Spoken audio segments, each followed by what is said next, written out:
Warahmatullahi wabarakatuh. Perkenalkan, nama saya Alfia Kurniawati dengan NPM 18060032. Di sini saya dari Prodi Bimbingan dan Konseling STK IP PGRI Sumatera Barat. Di sini tujuan saya membuat video ini untuk memenuhi tugas pada mata kuliah BAM atau Budaya Alam Minangkabau yang diampu oleh Ibu Zulfa MPD Home. Di sini saya akan menjelaskan secara singkat upacara adat kelahiran sampai kematian yang ada di Kota Padang, yang dimana upacara dimulai dengan upacara kelahiran, yang dimana itu ada namanya turun mandi ataupun bacuga, adalah upacara adat yang ada di Minangkabau dalam rangka mensyukuri nikmat Allah atas kehadiran seorang anak, dikaruniai anak gitu di sebuah keluarga Minang. Bentuk upacara yang diselenggarakan setelah anak berusia 40 hari itu adalah memandikan bayi ke sungai dengan prosesi khusus, yaitu dimana prosesi ini menjadi momen pertama kali si bayi ini keluar dari rumahnya, dibawa keluar setelah kelahiran si bayi ini, dan diperlihatkan kepada masyarakat sekitar, yang dimana upacara turun mandi ini untuk anak laki-laki biasanya dilakukan pada hari genap usia bayi, dan pada anak perempuan dilakukan pada hari ganjil usia bayi. Di sini walaupun berbeda-beda di setiap nagari ataupun daerah yang ada di Sumatera Barat, upacara ini pada umumnya itu diselenggarakan pada pagi menjelang siang, yang dimana baku si bayi ini membawa kain belapak sebagai pembalut bayi dan kalung manik-manik untuk dipasangkan ke bayi, serta peralatan mandi lainnya yang digunakan pada saat prosesi memandikan bayi ini. Pada saat baku memandikan bayi, ia menghanyutkan tampang kelapo ataupun kelapa yang sudah bertunas dan diambil oleh ibu si bayi ini dengan menggunakan tangguk, tangguk untuk mengambil kelapa tersebut. Dan kemudian kelapa tersebut dibawa pulang dan ditanam di tempat yang telah ditentukan sebelumnya, yang dimana keluarga ibu si bayi ini biasanya membawa batih bareh untuk dibagikan kepada masyarakat ataupun anak-anak sekitar yang mengikuti ataupun menghadiri upacara turun mandi ini. Dan pada saat turun mandi ini ada juga peralatan lain yang sering dibawa ataupun yang wajib dibawa, itu adanya kain segi buruk untuk dijadikan obor dan palu nasi. Namun ini hanya pelengkapan untuk upacara turun mandi.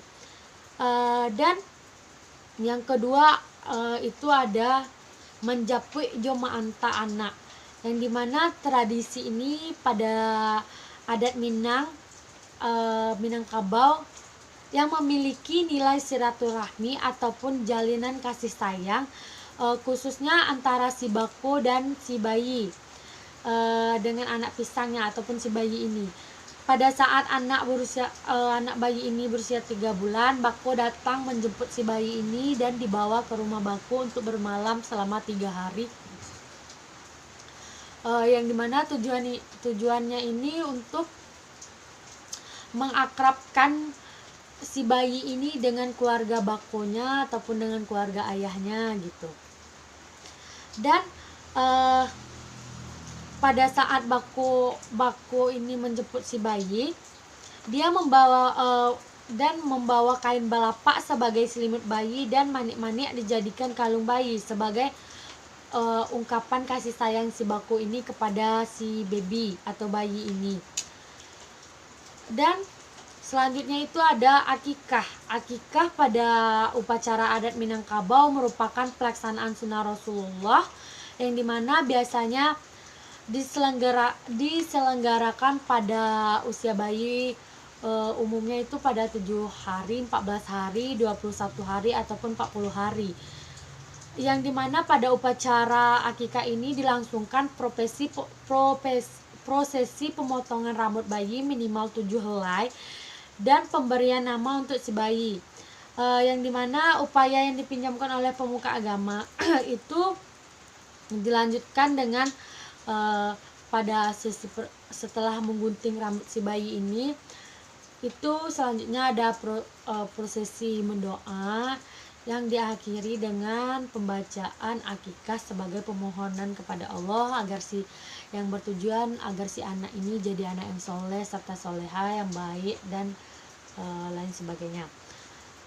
Yang terakhir itu ada upacara kematian yang dimana disebut juga pasambahan di bawah payung, yang dimana upacara kematian ini merupakan salah satu upacara yang ada di Minangkabau ataupun daur hidup yang masih dilakukan pada masyarakat sekarang ini, yaitu di sini upacara kematian ini ada tradisi kematian ini sih masih dilakukan dan dilaksanakan, yaitu melakukan persembahan sebelum pelaksanaan jenazah, yang dimana persembahan adalah penyampaian sesuatu yang dituturkan menggunakan bahasa ragam oleh penutur yang ditentukan adat atau si pelaku.